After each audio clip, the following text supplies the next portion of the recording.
ang title yan. Alright, we're back. We're Kumusta back. po si Loud and Clear? Ay, na-miss ko yun. Oo Kumusta nga, si no? Loud Kumusta and si Loud and Clear, Clear? no? Nagpaparamdam ba si Loud and Clear? Since Yun, kumusta po alam mo, kayo? from the time na nag-start tayo, Marlon, no? Now that I have my own channel, tapos ikaw, soon to launch, Tea of Oo. Nipuri YouTube channel. Wow, parang Alam mo, nag-improve yung mic ako, natin. nag-improve Diba? talaga. Ang dami natin biniling mic. Ang dami kong mga lapel na Oo. diba ang laging issue sa atin, walang sound. Ang Oo. hina. At least ngayon bihira ng bihira Bihira. na may mga ganong comment. Natututo naman kasi tayo, Oo. Marlon. Kumbaga, improving. Kagaya ng hindi mo rin pag-i-improve na sinabi ko nang bawasan mo ang matamis. Pag umiinom ka, kailangan ng sweet. So, Sa inaamin mo? liver, ha? Inaamin mo? Na sweet ako? No, na umiinom Hindi ka. ako kailangan Oo naman. Oo naman. Kailangan balanse ang buhay, Pamela. Kailangan balanse ang buhay. Yun lang yun. Kaya pala na-collapse ako kanina, Marlon. Out of balance ka, na out of Uminom balance. mamaya. Nakahanap ng rason no? Yun lang. Pero alam mo, ito, Excuse, I think nakikita mo naman siguro, halimbawa, dark chocolate. halimbawa, long table, meron kaming konting kasiyahan, inuman. Sila, nakailang tagay na. Yung sa akin, alam niyo yung nagtutubig na yung yelo? Nasa Cebu nga tayo eh. Oh. Yung inupuan ko, yun yung Inalisan pwesto ko. mo. Oh. Kasi lumipat ka. Oh. Dinala ko si Margarita. Hindi, parang lemon? tingnan mo, pati yun, nakalimutan ko na kung anong pangalan ng drink ko. Pero siya, cocktail. Hindi cocktail. siya, kagaya na sa inyo na hard or beer. So, una ako nag-margarita. So, medyo tinamaan din ako. Hanggang sa nagtubig na, hindi na siya frozen, wala nang lasa. Amaretto. Nag-order ako ng amaretto. Kasi yun yung in-order naman ni Attorney Irene. So, nung tinikman ko, sabi ko, ay, wow, masarap. Nung ako na umorder, dahil tumikim na ako sa kanya, uminom na naman ako, parang medyo groggy na ako. Kaya umakyat ka na. Kaya sabi ko ganyan, nako, parang makikita ko na namang matutulog ako sa ilalim ng lamesa. Bago ko pa ma-experience ulit yun, iligtas ko na yung sarili ko sa kahihiyan. Nung nakaraan kasi, Pam, dalawang okasyon ng may sugang napuntahan natin. Una, tanghali sa Angeles City. Tapos sa hapon, may Thanksgiving din dito naman sa Quezon City. Ay, sandali lang. Hanggang ngayon may Thanksgiving si Attorney Vic, ha? Talaga? Tuloy-tuloy. It is an observation because ibig sabihin binabalikan talaga niya ilang maisog members sa regions, 'di ba? Binababaan talaga niya para bumalik siya para magpasalamat. Naka-schedule. And sabi naman ni Attorney Vic yun. Sabi niya, Lon, marami tayong papasalamatan at marami tayong babalikan. Oo. Pero tingnan mo yung sincerity ng pagpapasalamat niya, hindi naman ito, yung alam mo yon, hindi siya ay ninakawan ng pagkakataon na maglungkot at maupo. Pero, maglingkod, no? Oo, pero binabalikan niya para magpasalamat. Yep. Yan ang totoong kandidato. Ito yung grateful at hindi forgetful. Yung forgetful ka na, ingrato ka pa. Wala Anong saysay ng buhay meron ka? Paano ka pinalaki ng magulang mo? Ganyan talaga? And alam ni Attorney Vic na nanalo tayo. Nanalo siya. Nanalo ang hakbang ng maisog. Yeah, nanalo ang hakbang ng maisog at ilang pang kasamahan niya sa Duterte, Marlon. So, Marlon, may pag-uusapan tayo, no? Maganda ang topic niya yun. Budget season na naman ulit. Oo. Well, pero bago ang budget season, meron tayong SONA. Sa SONA, malalaman natin kung ang direksyon ng administrasyon ay patungo sa tama o patuloy pa rin sa propaganda ng pangbubudol lang at magagandang salita. Sa SONA, malalaman natin kung gaano siya uli magsisinungaling o gaano siya kasinsero sa sasabihin niya ng mga nagawa niya nitong nakalipas na taon. Yung nakaraang SONA, Marlon, 2 days after, di ba, na-fact check siya ng Nature. Kapag sinabi niya sa SONA, Marlon, na 0 crimes na ang bansa natin, dahil pinagmalakihan ng isang Jose Claire Castro, Marlon, na wala ng crimes sa lansangan. Napakasakit na pangyayari yung ma-fact check ka days after na punong-puno ng crime sa kakalsadahan, di ba? Ayaw natin yon. Ayaw natin yon dahil ang kalsada ay nabibilang sa mamamayang Pilipino na dapat ay ligtas. Di ba? Tama. After ng SONA, come budget season. Kasi after ng SONA, 2 o'clock or that afternoon, official nang magko-convene. Magko-convene, tama ba ang term? Sa umaga, kailan nga SONA? July 28. 28. July 28. Sa umaga, mag-o-open close ang session. Yes, okay. Ng Bakit mataas open at close? mababang kapulungan. I-open lang yun. Okay. Tapos, syempre, paparada nila yung mga magagara nilang damit doon. Open, close. I-open lang yung session, tapos i-close. Para formal lang na pagbubukas ng 20th Congress. Ng 20th Congress. Tapos i-close agad yun ng mga ilang minuto lang. Para naman maghanda patungkol doon sa State of the Nation's address ni Bongbong na Marcos. usually would fall at about 4 p.m.? 4 p.m., 5 p.m., no? gano'n eh. Oo, nasa batas din yun kung anong oras. So, okay, para officially mag-open ng 20th Congress, but they are now officially our newly elected senators, tama? Yes. Yung session lang ang yung session lang ang hindi pa nagbubukas so yung session formally. lang ang bibigyan ng formality. Yes, okay, tama yan.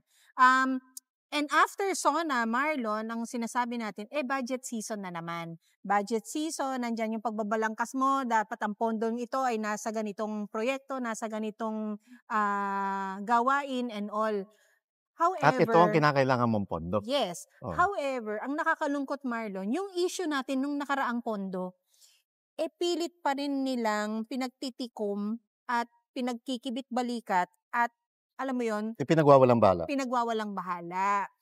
Ito yung BICAM na BICAM actually BICAM, na pilit pinaglalaban ng butihing Congressman Sid Ungab na pinalad na makaupo ulit, Marlon, sa 20th Congress at ng isang attorney Vic Rodriguez at ng isang Tatay Digong at nila attorney Martin Delgra na sumama sa pag-discuss about this one.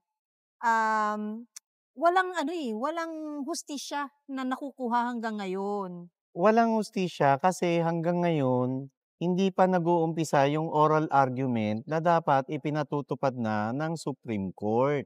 Na walang katiyakan kung kailan ba talaga itatakda, kailan i-schedule ang pinakaabangan na oral argument patungkol sa BICAM na isinampa ni na Attorney Vic Rodriguez at Congressman Sid Ungab. Kasi originally, April 1, 2, 3. Yes. Tapos ginawang May 30, 28? After election. After election, ginawang May 19, after election. So after that, wala na until further notice na. Until further notice.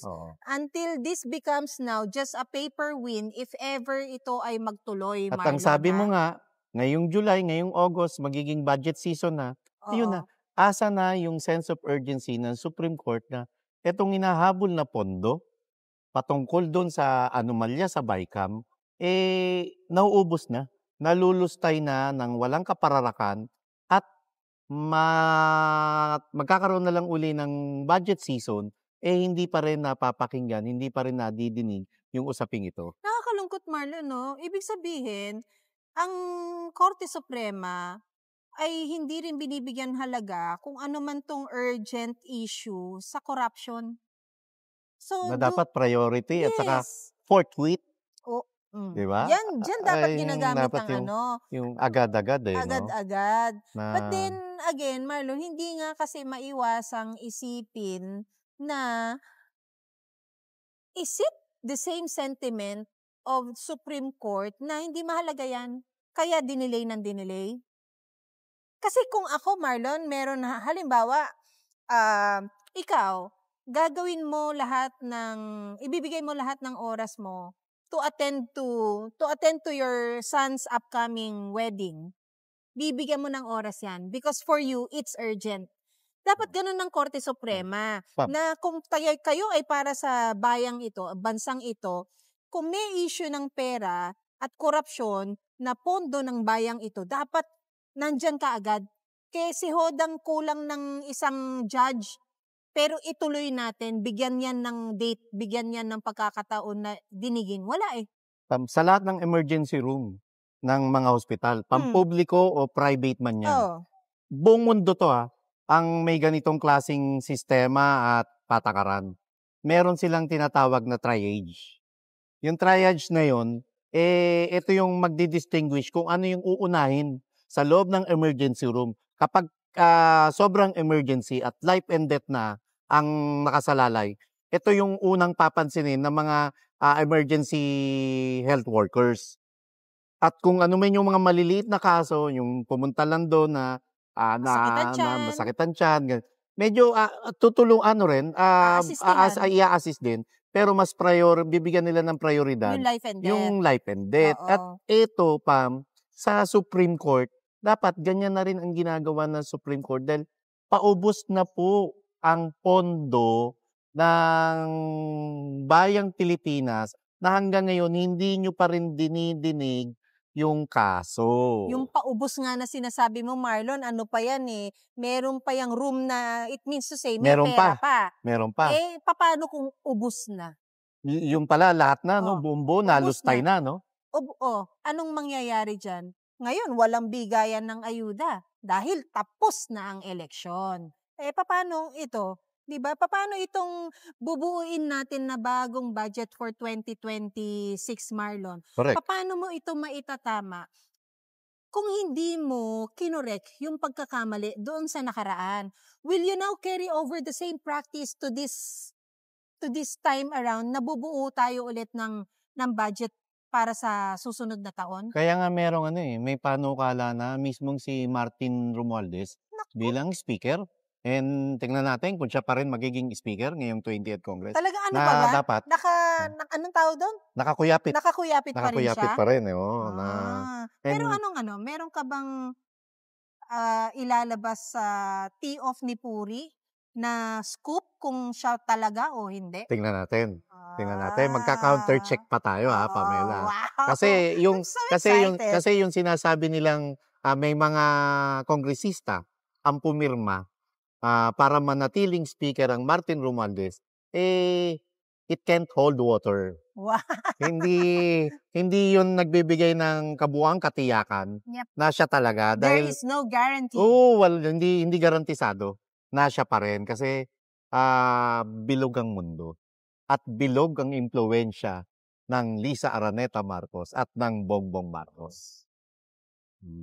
Wow. Tingnan natin yan. Ibig mong sabihin, wala na sa first couple ang bumaback up sa kanya? Para for the position not to hold water and for him not to hold his breath, ika nga. Malakas ang ugong-ugong. Na hindi na siya? Pam, tingnan mo ang Bureau of Customs. Tingnan mo yung Bureau of Customs. Tao niya kasi yun, di ba? Oo, napalitan na. Diba? Na si Rubio, tao ni Martin, pero tinanggal. Tapos, lahat din ng mga deputy, tinanggal. At ang inupo ay tao ng isang Lisa Araneta Marcos. So, prelude ba to? Na wala nang ibang maghaharing uri sa administrasyong ito, kundi ang tanggapan ng First Lady na siyang tumatayong presidente ng Pilipinas. Na hindi binoto. At walang mandato. Walang mandato. Diba? Pero siya ang makapangyarihan. So, sino ba ang manok niya? Ang manok niya, sinasabi, si Albi Benitez. Sino ang manok ng Marcos? Ng Marcos, si Prasco. Diyan natin malalaman ngayon who wears the pants. Yep, diba? Who wears the pants. Tama, diba? Sino ang boss? Sino ang sunod-sunuran? Who calls the shots? The one who's calling the shots, no? Na ano ba to? And tingnan natin. Tapos ang nawala na sa equation, yung family friend nila na si Toby Chanco. Tingnan pa rin natin. Hindi natin alam. And wag natin kalimutan yung lumabas na kontrobersya at iskandalo patungkol kay Albi Benitez na in-expose ng asawa niya na di umano'y may relasyon ng kanyang mister kay Ivana Alawi na pareho naman ng aparador kay Dan Fernandez. Tingnan natin, may nagsasabi na special ops ito ng katunggalin ni Albi Benitez o para mabahiran ng isang Albi Benitez ng dumi patungkol dahil ngayon naririnig na ng pangalan niya na posible maging speaker ng Kamara. Question, Marlon. Ang isa bang Toby Chanco ay umalis sa equation out of principle? Hindi, i-refresh kong konti umalis. Ah. Medyo nawala siya sa equation. Hindi siya Yung out kinonsider. sa equation, ito yung pinaka-latest Pero Pam, Even tuwing na after lang, his expose during the campaign? oo, nag-ginanon niya, di Oo, ba? di ba talagang Na ng maling-mali yung alyansa? maling-mali yung pagsusulong nyo ng impeachment. Yes. Saka, of course, ayaw niya sabihin yung kay PRRD dahil ang Oo. tatamaan yung principal niya. Oo. Na kaya nagkaganyan ang resulta ng nakalipas na midterm elections, di ba? Natanggal pa rin siya sa application? Huwag natin kalimutan, Pam, tuwing may pinopost yung First Family na tungkol sa lingguhang lunch nila with First Lady Lisa First Lady Imelda Marcos, nandun pa rin lagi ang Toby Chanco. Medyo malapit na malapit pa rin, di ba? Toby Chanco, boss, manager. So, ibig sabihin, Marlon, kung ang manok nung babae, si Albi, ang manalo, magkababayan sila sa Bacolod ang maging House Speaker, mapapatunayan ba nito yung sinabi ni Senator Mig Zubiri na ang powers that be, yung babae? Posible. No? Posible. Because it is now cemented na she calls the shots. Yep. Noon pa naman Noon pa naman, Pam, alam naman natin lahat yan. Up to now, di ba? HQ days pa lang, Marlon, alam na natin yung yan extraction pa lang di ba? Yung extraction pa lang sa Turkey, sino ba ang tinuturo? Yung pambabalahura pa lang sa isang Attorney Vic Rodriguez at Chet Pastrana, alam na natin kung sino din, Marlon. Yun ang abata natin. And tingnan natin, tatlo yan Tatlong higanteng pangalan yan na sinasabing dahilan kung bakit nagkakaheto-tetot ang bansa dahil hanggang ngayon wala tayong nakikitang pagbabago. Sa tatlo ba na to, Marlon? Sige, sama na natin si Toby, no? Wag muna natin siya eliminate. Ito bang tatlong to, nakakakitaan mo ng ng reliability and skills na maging House Speaker? Oo naman. Kaya, magaling naman. May taglay na galing. Sa experience, matagal nang naging si congressman, maging congressman si Albi. Okay. At maalaga yan. Ng mga nalilig sa kanya. Daming idol dyan. Lahat ng iniiwan niyan, lahat ng na dumadaan sa kanya, naiiwanan niya ng kabuhayan package. Siya kaya ang nagpagawa ng walk-in closet ni Ivana? Itanong natin kay Dan. Na maaaring ginaya lang naman ni Dan ang ang baka mamaya isa lang yung contractor Kayo naman kasi masyado. Pero napaka coincidence naman nun, Marlon. Sobra naman yun. May figure ako narinig. Figure? Vital statistics ba to? To the tune of, hindi BS to the tune of 10 million. Ilan? 10 million pesos. 10M for what? Yun ang abangan nyo sa Tea of Nipuri. Wow, nakakabwisit naman to.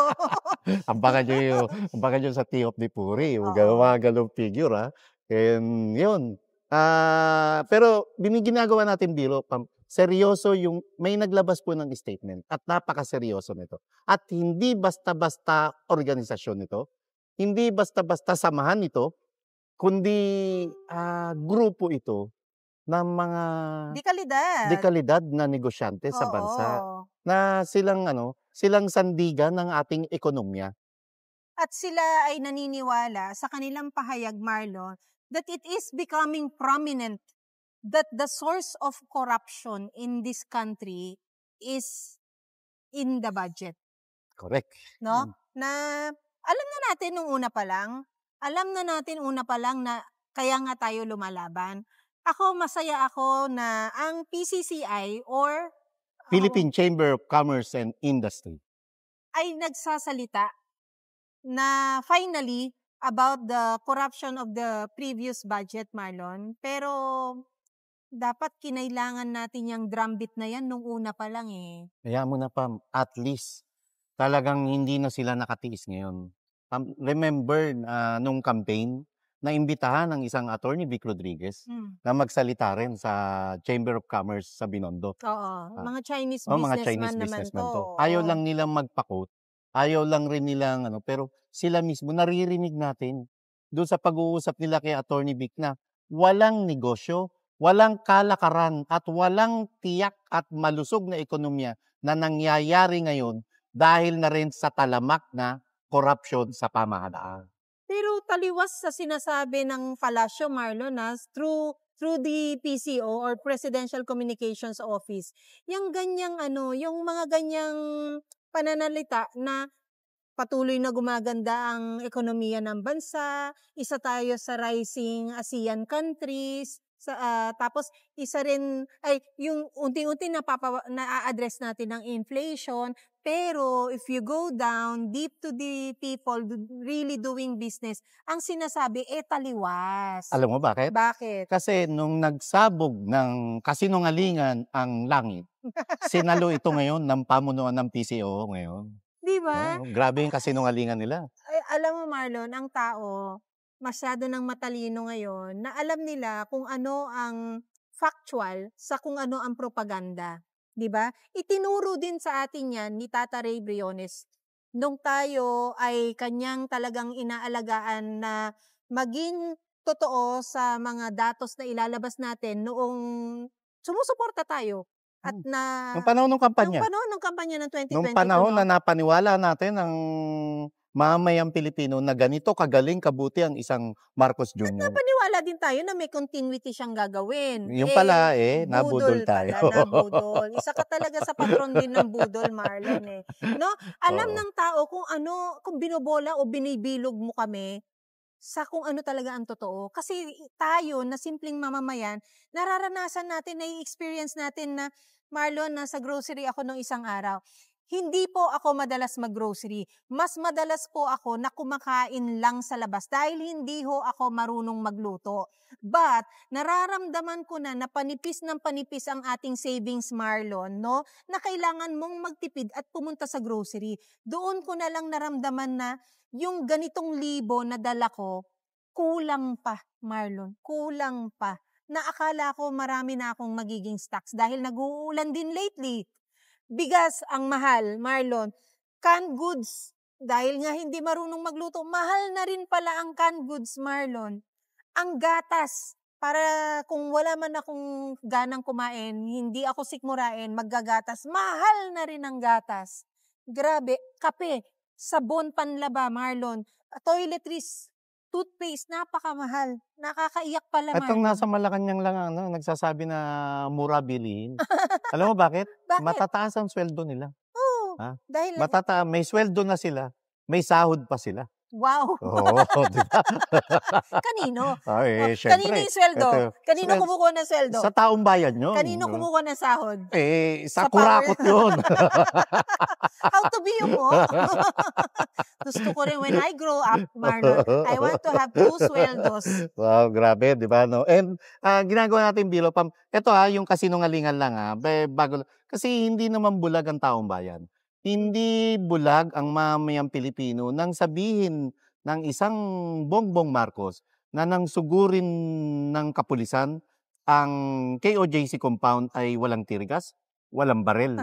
Ito rin yan, yung sinasabi nila na bumubuti na ang buhay ng mamayang Pilipino. Wala nang krimen na nangyayari sa kalsada at mura na ang bilihin, di ba? Ganyan kasi sinungaling. At hindi bobo at ito na nga ang PCCI na nagsasabi na isa sa ugat ng korupsyon at kahirapan ngayon ay dahil sa talamak na pagpapalusot sa maanumalyang budget. To give it credibility, ang sinasabi ng PCCI President Yunina Mangio, Marlon, Mangio ba? Mangio, ang sabi niya, alam mo, masakit man sabihin, but the budget is becoming the source of corruption. Ang dami nilang pinapasok na even kami nakikita namin. Ano yung pinapasok na yon? Ang daming pinapasok, meaning dealings, kontrata na, so they see the government with their hands sa isang kontrata na dapat wala naman Huwag sila. natin kalimutan, Pam, yung medyo pasok ko lang. Huwag natin kalimutan na binaba nila yung taripa ng mga agricultural products. On the premise na bababa ang presyo ng Dapat. bilihin. Pero simula Ano ba nung nangyari? binaba ang taripa ng mga agri-products na importation 'to, at pagka-importation alam natin may commission, may kumikita at ang masaklap, ang nasasagasaan dito yung mga lokal na magsasaka. Pero okey na, sige, basic needs 'yan, mga commodities 'yan, Binaba yung taripa, naramdaman ba natin na bumaba rin ang presyo ng bilihin? Hindi ba? Hanggang ngayon sa halip na bumaba, lalo pang tumaas. At sino ang nakinabang dun sa pagbaba ng taripa sa mga agri-products? Walang iba kundi yung mga importer at puwedeng ipasok diyan. Baka isa rin 'yan sa pinatutungkulan ng Na PCCI, 'di pinasok. ba? Ano yung mga pinapasok Ang nila. feeling ko nga yung sinasabi niya ditong pinasok, ibig sabihin, nandyan ang gobyerno sa kung saan hindi naman dapat nandyan sila. Para mangurakot, 'di ba? Kaya naapektuhan din yung mga private At businesses. yung pinasok diyan, kung aanuhin natin para lang tayo naman nagkukuwentuhan lang rito. Wala rin naman Eh, nakikinig. wala rin naman Oo. nakikinig pero may nanonood at may nagla-like at may nag-she-share, 'di ba? And ang tingin diyan ma'am, yung mga pinasok, ito yung mga insertion. Ano Mga Tagalog unprogrammed pa. ano Tagalog ng insert? 'Di pasok, 'di ba? So tingnan natin and kahit papaano nagsalita na ang PCCI na mula mismo sa sektor ng mga negosyante. Mahalaga ba silang boses? Sobra, Hmm. sobra Pamela. Sila ang sandigan ng ating ekonomiya. Maliban sa mga Backbone, no? OFW, backbone Oo, sila, backbone backbone. sila. Maliban sa mga OFW na nagpapadala ng mga remittances. Sila rin talaga yung nagpapaikot ng pera dito sa ating bansa, Yes, 'di ba? tama. And Mm. Pam, doon sa statement nila, nagtataka sila doon sa insertion, doon sa mga pinamimigay na ayuda na hindi man lang sila kinonsulta.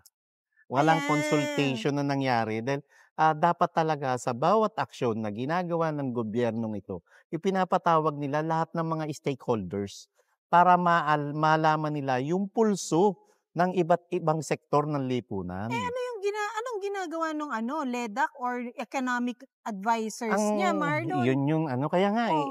ang LEDAC nagiging na lang 'di ba? Sorry sa sasabihin ko, mistulan na lang kayong mafia, mistulan na lang kayong sindikato. Oo. Na binabalewala nyo na yung karapatan, boses, at tinig ng mga stakeholders na nasa paligid nyo. Alam mo, Marlon, ano rin yan, napasama din yan sa usapan namin ni Mr. Chet Pastrana sa Great Conversations, Marlon, where I asked him if the maritime sector is getting the right support from the government. Very interesting yung sagot niya. Ang sagot niya, he was not very specific to his business or to the maritime sector itself, but he was very general when he said that the government favors a chosen few.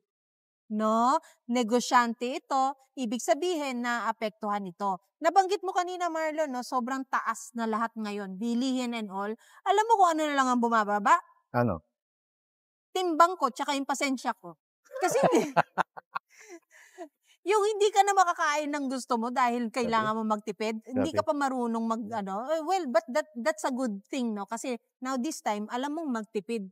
Pangalawa, kailangan mo rin naman i-maintain na dapat meron kang tamang timbang, no? Sa pagiging healthy ng tao. However, hindi lahat happy problem yung ganyan, Marlon. Dahil, hindi ko sinasabing well off or anything, umaaray din po ang middle class. Pero kung bumaba ka pa sa pagiging middle class mo sa pinakalaylayan, napakasama ng kondisyon sa baba. Alam mo ba, ayoko nang lumabas ng bahay, Pam? Bakit? Baka magkahulihan ng taong walang pera. Naku, Unang-una ako maaresto. Ang problema, pwede ka magpiyansa, wala rin pampiyansa. Ang problema, Marlon, pag tinawagan mo ako sa pagpiyansa, baka sorry na lang ang sabihin ko Baka sa'yo. hulihin din ako. Hindi ako makapunta dyan. Baka sabihin, Marlon, baka dalawa pa tayo makulong, magtatago muna ako. Ginagawa natin biro. Pero saludo sa PCCI, sa Katapangan. Pwede mo tuloy yung yung statement nila para lang malaman ng dapat i-share din natin yan. Grabe. Ayuda. Isa sa sinilip nila ayuda. Ayuda. Ito ang tanong ngayon. Asan na ngayon ang ayuda? Yung mga nabigyan ba ng ayuda ay bumuti ba buhay nila? Ito yung sinasabi na hindi ito sustainable. kundi isa itong suhol. Kasi nilabas lamang nila ang ayuda noong kasagsagan ng kampanya. At ibig sabihin, dahil nilabas ito noong kasagsagan ng kampanya, ito na yung makabagong vote buying na ginagawa ng administrasyon Ito ito. Marlon not Sige. not specific sa ayuda pero wag natin palagpasin. Ang Sige. sabi din niya, what can we do? We voted for this. These people in the government were not even involved in the preparation of the budget. Not even the business sector were not even part of the preparation of the budget. This is being done by these legislators. No consultation, no nothing. It is them, the Congress, the senators, and our president doing that. Para i-name drop na nila ang presidente, Marlon, umaaray na talaga to sa negosyo. Kasi yung mga unang pagkakatahon tuloy. Hello, PH. At least may age. Oo nga. Hindi, yung mga unang pagkakataon, Marlon, talagang iiwasan mong mabanggit ang mga pangalan nila. Pero for this time around, na nababanggit mo na, ibig sabihin, aray na aray ka na. Hindi ko lang mahanap Yung yung sinasabi parte mong, ng yung sinasabi mong iniiwasan mabanggit ang pangalan lang. Mm. Marami ng sektor sa Pilipinas, iba't ibang sektor na ang nakakaramdam. At alam nila yung tunay na nangyayari sa ating bansa. Natatakot lamang silang lumabas, lumantad, dahil baka sikilin sila ng gobyernong ito. Gipitin sa negosyo, Gipitin sa negosyo. Tapos tingnan mo din yung ginawa kay Prof. Malutikia. Okay, Prof. Malutikia, Diba? di ba? Pinapinta na sa BIR. Pinakatukan. Ganon din si Attorney Glenn Chong. Kinatok, di ba? Dahil malakas ang kanilang mga boses sa pagsisiwalat ng katotohanan. Ito nakita ko na, Marlon, no? Yung tungkol sa AKAP. Senator Panfilo Lacson earlier described it as mangled beyond recognition, citing the removal of the 50 billion from the 4-piece cash aid program and the insertion of 26 billion for the AKAP program, allocations that appeared in neither the House nor Senate versions. Yak! Ang masaklap, 26 billion para sa AKAP. Tapos, yung PhilHealth, zero budget nyo. Yun ang pinakamasakit, Nasaan ang Marlon. direksyon nyo? Nasaan ang katinoan ng pag-iisip nyo? Yung nasa AKAP, tapos bawas ang national security budget, at tingnan mo ngayon, nasan tayo, nasa bingid, nasa gitna ng isang proxy war na hindi naman natin laban, pero wala tayong sandata. Tapos, walang lalong-lalo na sa isang programang pangkalusugan, tapos dadalhin mo tayo sa bingid ng alanganin, Marlon, and you expect people to fight for this country healthy?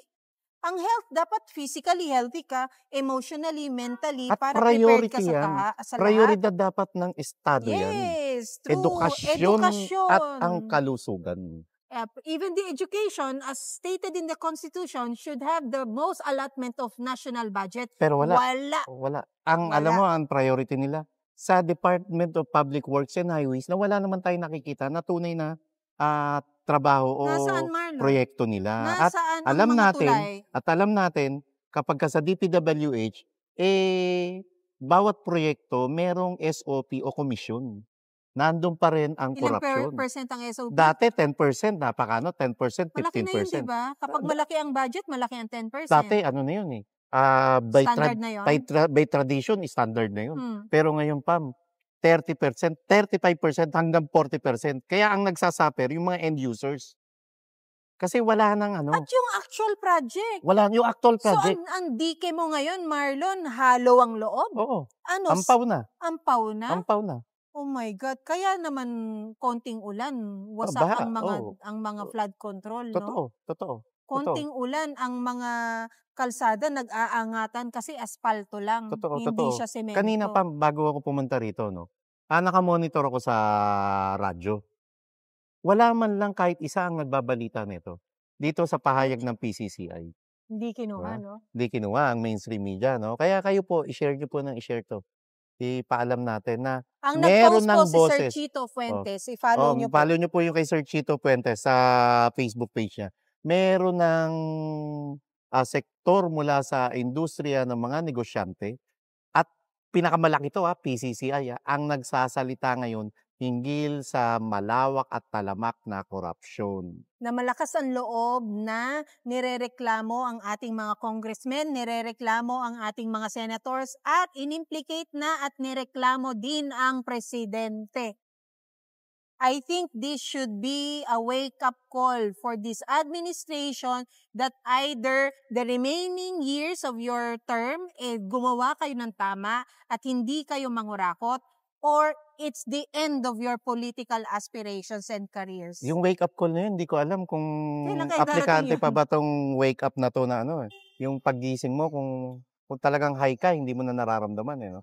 Hindi mo na nararamdaman pag high ka dahil manhid ka na rin. Oo nga. Manhid ka na sa ginagawa mo at hindi mo na nararamdaman ang tunay na kagutuman, kahirapan ng mga kababayan mo. Yes. No. So, maging ano pa rin tayo maging mapagmatyag, Mapanuri. mapanuri, and then voice it out, guys. Voice it out. The only way that we can win this game is to voice out our frustrations at makarating sa kanila. No? Ipalasap natin na tigilan na tong pamumulitika. Tigilan na tong pagpapanggap nyo ng good governance dahil walang ibang good governance sa inyo kundi siraan lamang ang pamilya Duterte. Magtrabaho na kayo. Magtrabaho na kayo alang-alang sa kinabukasan ng kabataang Pilipino. Yes. So, I don't know kung saan tayo papunta, but then as minsan, ang panghahawakan mo na lang dyan talaga yung prinsipyo mo Marlon na suportahan ng tama at manindigan, tayuan ang mga nararapat at yan nga, voice out natin kung ano ang mga mali. Maraming salamat po at lagi ninyo kaming napagtsatsagaan. Please like, share, and subscribe. Ako po si Pam. Ako si Marlon at yung DSA na Don't Skip Ads. Maraming salamat po sa inyo. Magkikita tayo sa susunod na araw. Po. Maraming salamat po. Thank you, Lord. God bless because God is the best. Bye-bye po.